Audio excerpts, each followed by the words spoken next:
लेकिन मुझे किसी ने कुछ नहीं बताया। मुझे हरेस करने के लिए वो केसेस बनाए गए थे, सारे बेलेबल ऑफेंस हैं। वो ऐसा ऑफेंस नहीं है जिसकी वजह से मुझे जेल जाना पड़े। वैसे तो कमाल आर खान की वजह से लोग चर्चा में रहते हैं, लेकिन इस बार केस थोड़ा सा उल्टा हो गया है और कमाल जी आजकल चर्चा में हैं और काफ़ी अलग अलग वजहों की वजह से।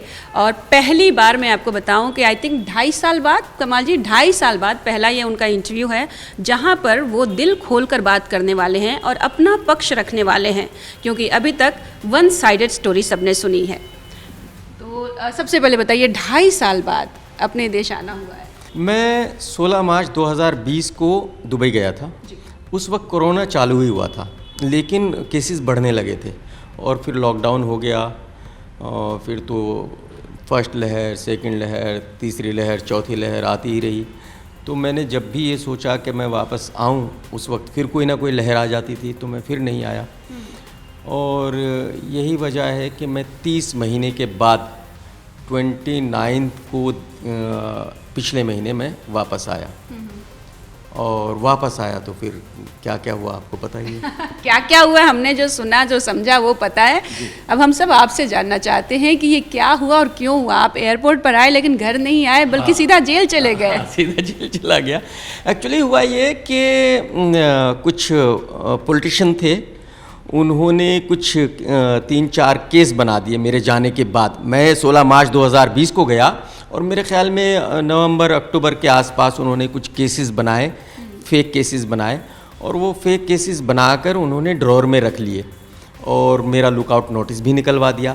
हालांकि एज़ पर लॉ अगर कोई केस मेरे ख़िलाफ़ रजिस्टर हुआ है तो मुझे इन्फॉर्म करना चाहिए, मुझे नोटिस आना चाहिए, मुझे पुलिस का फ़ोन आना चाहिए, लेकिन मुझे किसी ने कुछ नहीं बताया।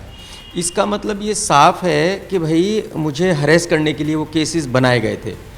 और जैसे लुकआउट नोटिस है, लुकआउट नोटिस कब निकलता है? जब किसी ने सरकार के ख़िलाफ़ कुछ किया हो। अगर मेरी और आपकी लड़ाई है पर्सनल तो उसमें लुकआउट नोटिस नहीं होता, लेकिन इस केस में लुकआउट नोटिस भी निकाला गया और वो भी चुपचाप ड्रॉअर में रखा गया। मतलब उसका भी मुझे नोटिस नहीं दिया गया कि भाई आपके ख़िलाफ़ ऐसी कोई लुकआउट नोटिस निकाला जा रहा है। और जाहिर सी बात है, जब मैं आया तो सीधा मुझे एयरपोर्ट पर रोक लिया और उन्होंने कहा कि भाई आपके ख़िलाफ़ तो ऐसे ऐसे केसेस हैं। तो मैं भी हैरान हो गया कि यार क्या केसेस हैं, कि ट्वीट्स के केसेस हैं। आपने 2020 में ट्वीट्स किए थे। तो मैंने भी यही सोचा कि भाई ट्वीट्स के केसेस हैं तो जाहिर सी बात है मैं पुलिस स्टेशन में जाऊंगा और वहीं मुझे ज़मानत दे देंगे, क्योंकि वो सारे बेलेबल ऑफेंस हैं। वो ऐसा ऑफेंस नहीं है जिसकी वजह से मुझे जेल जाना पड़े। लेकिन मेरे ख़्याल में उन पे इतना प्रेशर था बेचारों पे कि वो शायद मुझे बेल देने में असमर्थ थे और उन्होंने नहीं दे पाए। और फिर जाहिर सी बात है, एक प्रोसीजर है। प्रोसीजर क्या है कि भाई ठीक है, अगर आपने कुछ नहीं किया कोई बात नहीं, लेकिन अगर FIR आपके ख़िलाफ़ रजिस्टर हुई है तो कोर्ट ये कहता है कि भाई अब उसके बाद अगर वो पुलिस रिमांड नहीं देते तो जेल, और जेल के बाद बेल। वो एक प्रोसीजर है, छोटे से छोटे केस में, बड़े से बड़े केस में। तो प्रॉब्लम ये हुआ कि वो 3-4 केसेस में वो प्रोसीजर करने में ही 7-8 दिन निकल गए। एक दिन हमारा वकील छुट्टी पे चला गया, एक दिन जज साहब छुट्टी पे चले गए, फिर कोर्ट बंद हो गया, छुट्टी आ गई। तो वो 8-10 दिन का हरेसमेंट हो गया और वो मुझे 10 दिन जेल में रहना पड़ा। तो ये आपके वकील को भी, किसी को, फैमिली, किसी को भी इन्फॉर्मेशन नहीं था कि इस तरह के केसेस आपके पास फाइल किए, आपके अगेंस्ट फाइल हुए हैं? किसी को नहीं पता था। मैंने अपने आने से पहले मुझे कुछ थोड़ा सा डाउट था और मैंने अपने लॉयर से पूछा तो उन्होंने मुझे यही कहा कि भाई आपको कोई नोटिस कभी नहीं आया, आपको कोई कॉल कभी नहीं आया, आपके घर पे कभी पुलिस नहीं आई, तो जाहिर सी बात है इस तरह से केस रजिस्टर नहीं होते और ऐसे कोई लुकआउट नोटिस नहीं निकलता और कुछ नहीं है, आप आराम से आइए, कोई प्रॉब्लम नहीं है। लेकिन जैसे कि मैंने कहा कि उस वक्त शिवसेना की सरकार थी, वो पावर में थे और उन्हीं के किसी पॉलिटिशियन ने ये सब किया था। तो जाहिर सी बात है उनके पास सारी पावर थी, तो उन्होंने अपनी उस पावर का मिसयूज़ किया।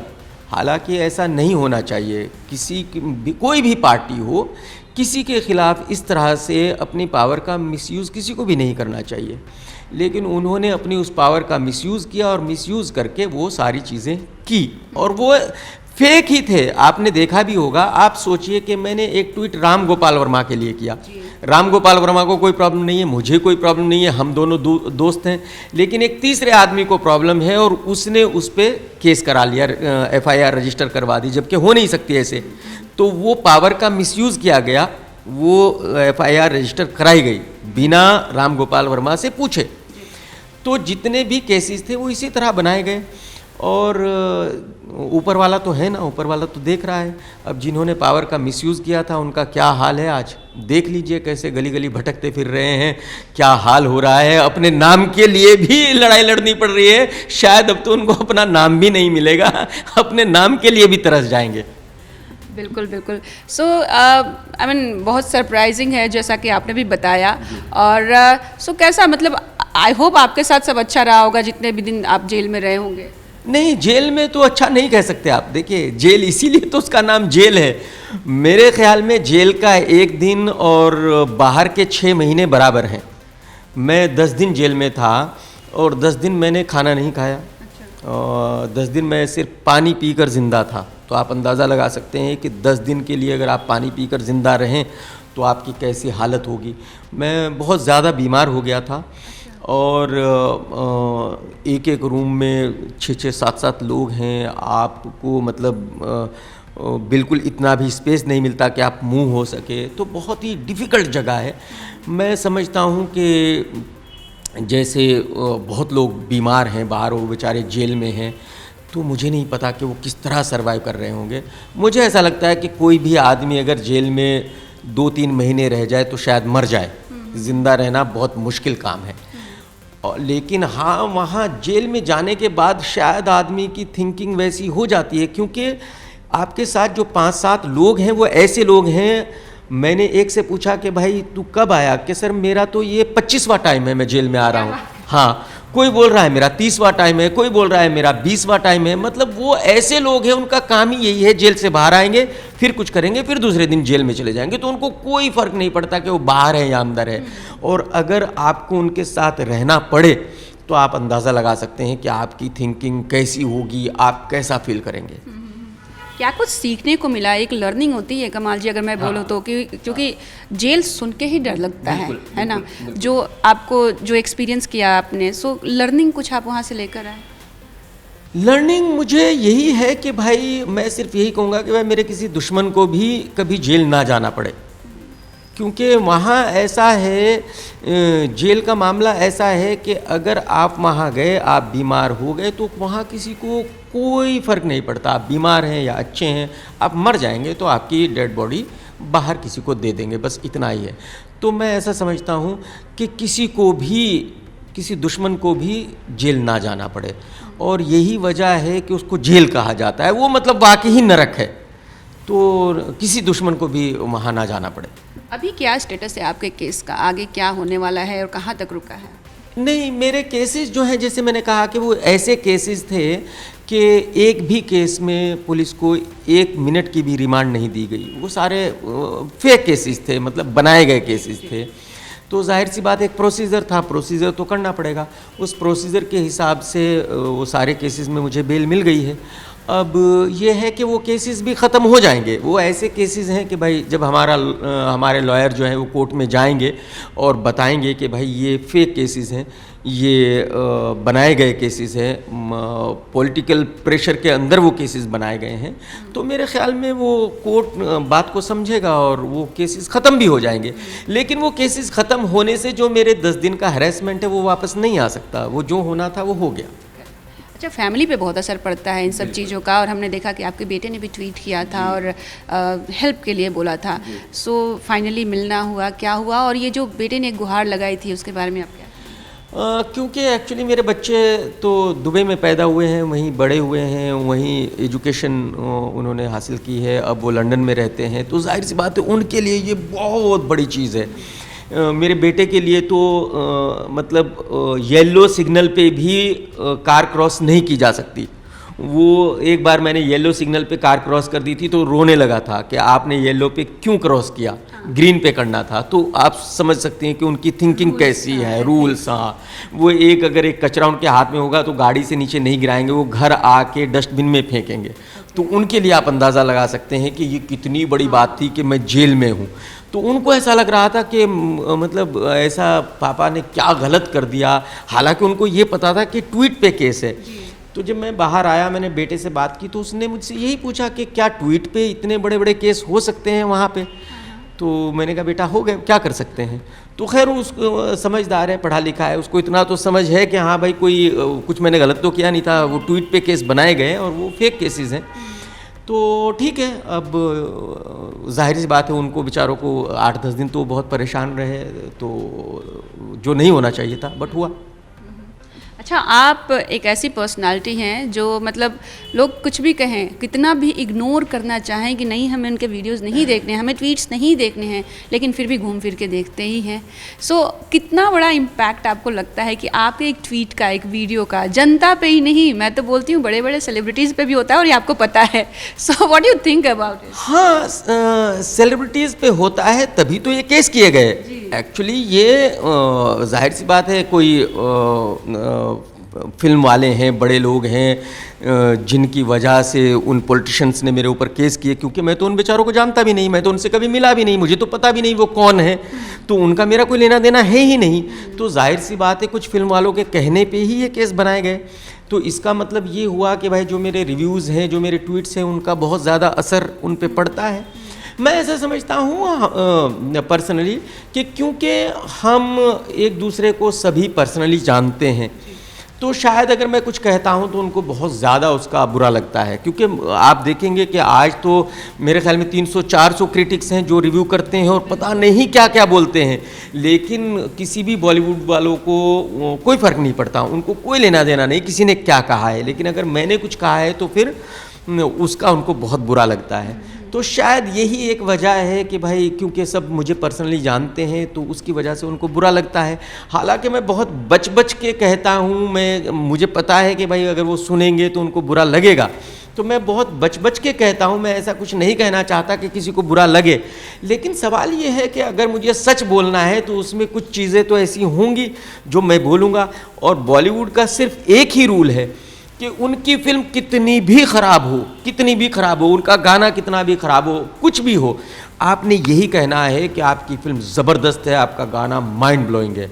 अगर आपने ये कह दिया कि आपका गाना ख़राब है तो वो ज़िंदगी भर के लिए उनकी नज़रों में आप आ जाएंगे, ज़िंदगी भर उनको ये याद रहेगा कि आपने ये कहा था कि उनकी फ़िल्म ख़राब है, उनका गाना ख़राब है। तो मैं तो उन सभी की फ़िल्मों को ख़राब कहता हूँ, तो जाहिर सी बात है उनको बुरा लगता है और वो नाराज़ हैं मुझसे। सलमान खान की फैमिली से भी खटपट चल रही थी, केसेस एंड ऑल, तो अभी तक वो सॉर्ट आउट हुआ नहीं हुआ, क्या सीन है? सलमान साहब ने राधे के रिव्यू के बाद उन्होंने मेरे ऊपर डिफेमेशन केस डाले। हालांकि कोर्ट से ये ऑर्डर है कि मैं उनके बारे में कुछ कह नहीं सकता, तो मैं ज़्यादा कुछ नहीं कहूँगा। लेकिन मुझे ऐसा लगता है कि उनको शायद ऐसा करने की ज़रूरत नहीं थी। अगर वो मुझे फ़ोन करके भी कहते कि आगे से मेरी किसी फिल्म का रिव्यू नहीं करना, तो मैं नहीं करता जी। अच्छा, कभी आपके जो कमेंट्स होते हैं असर भी डालते हैं, कभी आप बोलते हैं मैं देश छोड़ दूंगा, कभी रिव्यू बंद कर दूंगा, तो ये सब क्या होता है? फन मोमेंट होता है, सिर्फ आप एक एंटरटेनमेंट पर्पस के लिए करते हैं या सच में जेन्युइनली आप ये सब करना चाहते हैं? नहीं, वो तो कभी कभी क्या है, ऐसे पब्लिक को एंटरटेन करने के लिए, खुश करने के लिए कुछ कह दिया जाता है, तो ऐसी कोई बात है नहीं। मैंने कभी मतलब मैं तकरीबन 25 साल से 30 साल से बाहर रहता हूँ, तो मैंने कभी अपनी नेशनलिटी चेंज नहीं की, मैंने देश छोड़ा नहीं, तो ऐसा है नहीं। मेरा घर बार यहाँ भी है, दिल्ली में है, यूपी में है, सब जगह है, तो ऐसा कुछ है नहीं। वो तो ऐसे ही बस कभी मूड में आ जाता है तो कुछ लिख देता हूँ। आपने भी मूवी की है देशद्रोही, सबने देखी, आपने शोज़ भी किए, बिग बॉस में हमने देखा था एंड ऑल, बट आपको कभी, जैसे आपने खुद मेंशन किया कि मैं तो जो रहता है वही बोल देता हूँ और सब चाहते हैं कि अच्छा बोले, बट आप एक्चुअल बोलते हैं। सो डोंट यू थिंक कि मूवी रिव्यू थोड़ा बहुत इधर भी उधर भी हो तो थोड़ा अच्छा दे देना चाहिए ताकि एटलीस्ट पैसा तो वसूल हो जाए? नहीं, लेकिन ये चीज़ जो आप कह रही हैं वो भी ठीक है, लेकिन एट द सेम टाइम आप ये भी देखिए कि जो लोग पैसे कमाते हैं, बड़ी मेहनत से पैसे कमाते हैं, अगर वो मेरे कहने से, मैंने एक फ़िल्म ख़राब है और कहूँ उनको कि आप देखो ये फ़िल्म अच्छी है, तो वो फिल्म देखने जाएंगे, अपने पैसे खर्च करेंगे, तो आप सोचिए कि उनको कितना बुरा फील होगा, वो मुझे कितनी बद्दुआएँ देंगे, कितनी गालियाँ देंगे। तो मैं नहीं चाहता कि मेरी वजह से किसी के पैसे ख़राब हों, क्योंकि देखिए फिल्मों वालों को तो कोई फ़र्क नहीं पड़ता, फिल्म फ्लॉप भी हो जाएगी, क्या फ़र्क पड़ता है। एक हीरो की 10 फिल्में फ्लॉप हो जाए, 11वीं फिल्म हिट हो जाए, वो फिर भी हीरो रहता है। हाँ। लेकिन जो बेचारे गरीब लोग हैं, जो बड़ी मेहनत से पैसे कमाते हैं, अगर उनका पैसा मेहनत से कमाया हुआ बर्बाद होगा तो फिर उनके दिल से बहुत ही बद्दुआएं निकलेगी, जो मैं नहीं लेना चाहता। तो अभी आप रिव्यू करेंगे कि नहीं, ब्रह्मास्त्र कैसी लगी आपको? ब्रह्मास्त्र तो मैंने देखी नहीं, मैं उस वक्त जेल में था तो मैंने देखी नहीं, और शायद अब देख भी नहीं पाऊँगा, क्योंकि मैं पहले या दूसरे दिन ही फिल्म देखता हूँ, जो मिस हो जाती है फिर मैं उसको देख नहीं पाता। तो शायद अब ब्रह्मास्त्र तो मैं नहीं देखूँगा। हाँ, शायद विक्रम वेधा का मैं रिव्यू ज़रूर करूँगा, और उसके आगे मैं इस वक्त कह नहीं सकता कि रिव्यू कंटिन्यू करूँगा या नहीं करूँगा। आप बिग बॉस का भी रिव्यू करते थे? बहुत पहले करता था, कई सीज़न पहले, कई सीज़न से तो मैंने नहीं किया। तो अभी तो वापस नया बिग बॉस आ रहा है, 1 अक्टूबर से आ रहा है। सो अगेन ये सलमान खान का शो है, तो क्या इस पर भी बंदिश है? नहीं, पिछले 2-3 सीज़न से तो मैंने बिग बॉस देखा नहीं है, और अब तो बिग बॉस ऐसा हो गया कि शायद देखने के काबिल भी नहीं रहा, क्योंकि जब हम थे तो वो अलग सीज़न था। लड़कों का रूम अलग था, लड़कियों का रूम अलग था, सबके बाथरूम अलग थे, ऐसे मारपीट ये वो सब नहीं था, तो बहुत अलग सीज़न था जो मैंने किया था। और उसके बाद शायद 1-2 सीज़न ठीक थे, बट उसके बाद से बहुत ही ख़राब हो गया, तो अब मैं देख नहीं पाता। ओके। एक चीज़ और आपने अनाउंस किया है जो कि आप पॉलिटिशियंस बनना चाहते हैं, पॉलिटिक्स में जाना चाहते हैं, इसमें कितनी सच्चाई है? हाँ, मुझे लगता है कि भाई देश में पॉलिटिशियंस ही हैं जो बिल्कुल सेफ़ हैं, जिनके खिलाफ केसेस नहीं हो सकते, फेक केसेस नहीं हो सकते। तो फिर जाहिर सी बात है मुझे भी पॉलिटिशियन बन जाना चाहिए, और बनने में कुछ हर्ज भी नहीं है। अगर पब्लिक के लिए कुछ अच्छा काम किया जाए तो इसमें कोई बुराई भी नहीं है। तो कौन सी पार्टी ज्वाइन करना पसंद करेंगे आप? अभी तो कुछ डिसाइड नहीं किया, लेकिन हाँ, अब ये मैंने इरादा बना लिया है कि मैं कोई ना कोई पॉलिटिकल पार्टी ज़रूर ज्वाइन करूँगा। और मूवीज़ आपने एकदम छोड़ दी, आपने मूवी बनाई, लोगों ने पसंद की, कंट्रोवर्सीज भी हुई, बहुत न्यूज़ आज तक लोग याद करते हैं, है ना? बट आपने उससे एकदम पल्ला झाड़ लिया, ऐसा क्यों? नहीं, मैं शायद उस पे भी काम कर रहा हूँ, कोशिश करूँगा कि भाई इस साल कोई फिल्म शुरू की जाए, और उम्मीद करता हूँ कि कर पाऊँगा। अच्छा, एक चीज़ मैं आपसे जानना चाहूँगी, पब्लिक कैसे भी हो, लोग कैसे भी हों पर्सनली, लेकिन हमेशा चाहते हैं कि पब्लिक के ऐसे उनके फैंस हों, पब्लिक उन्हें प्यार दें, लेकिन आपका मतलब ट्रोल भी होते हैं, गालियाँ भी पड़ती हैं, सब कुछ होता है। कभी आपको ऐसा नहीं लगता कि मुझे अपना ये इमेज चेंज करना चाहिए, ऐसा नहीं करना चाहिए? देखिए, मैं आपको बताऊं, अगर पब्लिक गालियां देती है तो पब्लिक प्यार भी करती है। पब्लिक आपको जानती है तभी तो गालियां देती है, नहीं तो पब्लिक क्यों गालियां देगी आपको? जाहिर सी बात है। तो जब हम फेमस होना चाहते थे तो ये तो हमारी गलती है कि हम फेमस होना चाहते थे, हम फेमस हुए, लोगों ने जाना, अब लोगों की मर्जी है कि वो गाली दे या ताली दे। तो मुझे नहीं लगता कि इस बात का बुरा मानना चाहिए कि भाई कौन गाली दे रहा है, कौन अच्छा कह रहा है। अगर कोई आज गाली दे रहा है तो शायद कल अच्छा कहेगा। आप अपना काम ईमानदारी से करते रहिए। देखिए, एक वक्त था कि मेरे ट्वीट पे 400-500 लाइक आते थे, आज मेरे ट्वीट पे 30,000, 40,000, 50,000 लाइक्स आते हैं। तो जाहिर सी बात है लोग मुझे पसंद कर रहे हैं, यही वजह है। तो मेरा ऐसा मानना है कि मैं अपना अच्छा काम करता जाऊं, और जो लोग आज गालियां दे रहे हैं शायद वही लोग कल प्यार करना शुरू कर देंगे, गालियां देना बंद कर देंगे। आई थिंक लोग आपके वीडियोस का वेट करते हैं। हाँ, पहले वीडियोस पे जैसे मैंने कहा कि पहले तो मैं वीडियोस पे कमेंट्स भी बंद रखता था। लोग इतना बुरा कहते थे और मैं तब भी रिव्यू देता था, मैं आज भी रिव्यू देता हूँ। आज मेरे जो रिव्यूज़ हैं वो 90 से 95% लोग पसंद करते हैं। तो समझो 5 या 10% लोग पसंद नहीं करते, वो तो किसी के भी साथ होगा। लेकिन मैं ईमानदारी से अपना काम कर रहा हूँ, उम्मीद करता हूँ कि वो 5-10 लोग भी मुझे पसंद करना शुरू कर देंगे। कभी बच्चों ने बोला आपको कि पापा आप ये मत किया करो क्योंकि बहुत ट्रोल होते हो आप? नहीं, क्योंकि मेरे बच्चे सोशल मीडिया पे है ही नहीं। अच्छा। हाँ, मेरे बच्चे ना न्यूज़ देखते हैं, मेरे बच्चों को कुछ भी पता नहीं है बॉलीवुड के बारे में। ना वो न्यूज़ देखते हैं, ना वो सोशल मीडिया पे हैं, ना मतलब किसी तरीके से इन्वॉल्वमेंट उनका है ही नहीं। वो अपनी अलग दुनिया है, उनके यार दोस्त जो हैं वो यूरोप में और लंदन में और अमेरिका में हैं, और वो गेम वेम खेलते हैं, वो उनकी बिल्कुल अलग दुनिया है। तो उनको कुछ नहीं पता कि मैं क्या करता हूँ। ओके। हाँ। सो अभी क्या इरादा है, मुंबई रहना है या वापस दुबई जाना है? नहीं नहीं, मैं तो पहले भी ऐसे ही रहता था कि मैं एक हफ्ता मुंबई में रहता था, एक हफ्ता दुबई में रहता था। अभी ये है कि अभी तो मैं यहीं हूँ, 1-2 महीना यहीं हूँ, और उसके बाद फिर देखा जाएगा कि अगर दुबई कुछ काम होगा, क्योंकि बिज़नेस है मेरा, जाहिर सी बात है वहाँ जाना ही पड़ता है, तो बिज़नेस के काम के लिए अगर जाना पड़ा तो जाऊँगा, लेकिन फ़िलहाल यहीं हूँ। चलिए, thank you so much and all the very best. कुछ कहना चाहेंगे अपने दोस्तों से? बहुत बहुत शुक्रिया, थैंक यू वेरी मच। और उन सब लोगों को